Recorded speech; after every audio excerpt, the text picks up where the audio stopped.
Hello folks, how are you doing today? So last Tuesday I did something I've kind of been planning for a couple of months. I went along to a little town on the English-Welsh border called Saltney, and I visited a spa for a 1 hour float session, or what is called R.E.S.T, which is an acronym for Restricted Environmental Stimulation Therapy. What it is you get yourself into a pod, maybe just about enough room to stand up, or this one was anyway. So it isn't too cramped. And you have about 10 inches of water, which is warmed to 37 degrees Celsius, healthy human body temperature.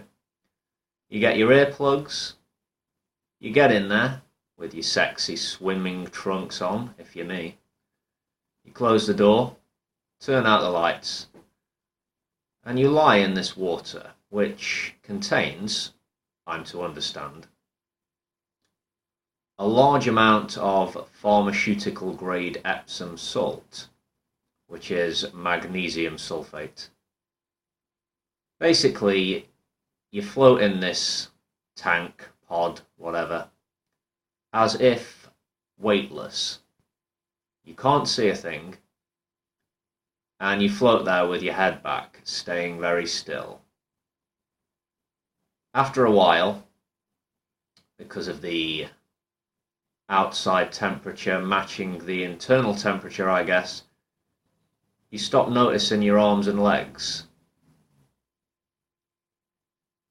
Gravity ain't a thing. They leave a little relaxing music on for 10 minutes or so. When that cuts out, all you can really hear then is the sound of your own breathing and the bumpety bump of your heart. Naturally, as this was the first time I'd done this, it took me a little while to get into it. Maybe a little disconcerting at first, yeah. But after a bit, I just melted into it.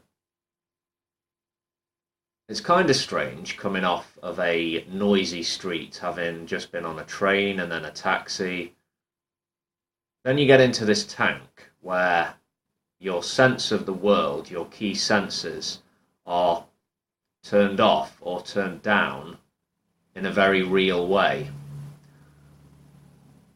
One thing that struck me while floating there was the speed and quality of my thoughts. Like, I imagined my brain as sort of a cheap magazine, and I was thumbing through the pages, yeah.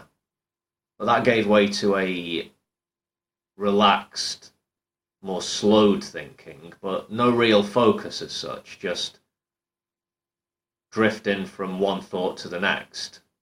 Nothing too deep either.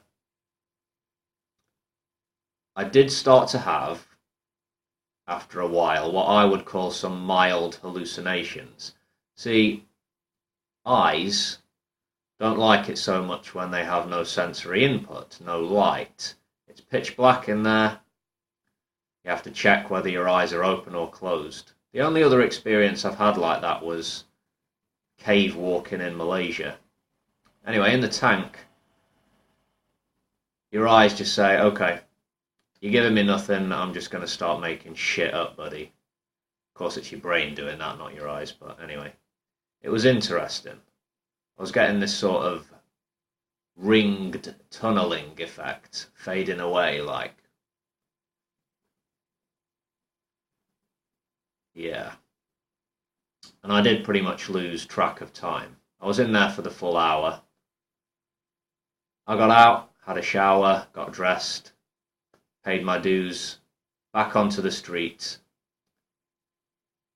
Felt dehydrated pretty quickly, so guzzled quite a lot of water. I can tell you that for the rest of that day and the rest of the next day, I felt really good. better than my usual self, less fatigued, mentally maybe a little bit sharper too, in a better mood generally. Still with the same old aches and pains, but there you go. When someone is giving you the business, giving you the hard sell on this stuff, sensory deprivation therapy, whatever you want to call it, and they're telling you all the benefits of doing it, it's always well to keep a skeptical mind. I do. I'm skeptical of the claims I hear, and yeah, skeptical of the stories I'm told. Maybe this is something which would work for one person but not so much for another. I don't know too much of anything about actual scientific research into sensory deprivation therapy, or R.E.S.T. All I can do is speak from this singular experience here. So what I will say is it worked for me as a calming stress reliever. It worked, and it was weird, which I enjoyed because I'm weird. So if you're inclined, if you're so inclined to do something like this and you have a spare little bit of cash, I say give it a go. I will go again myself quite soon, I think.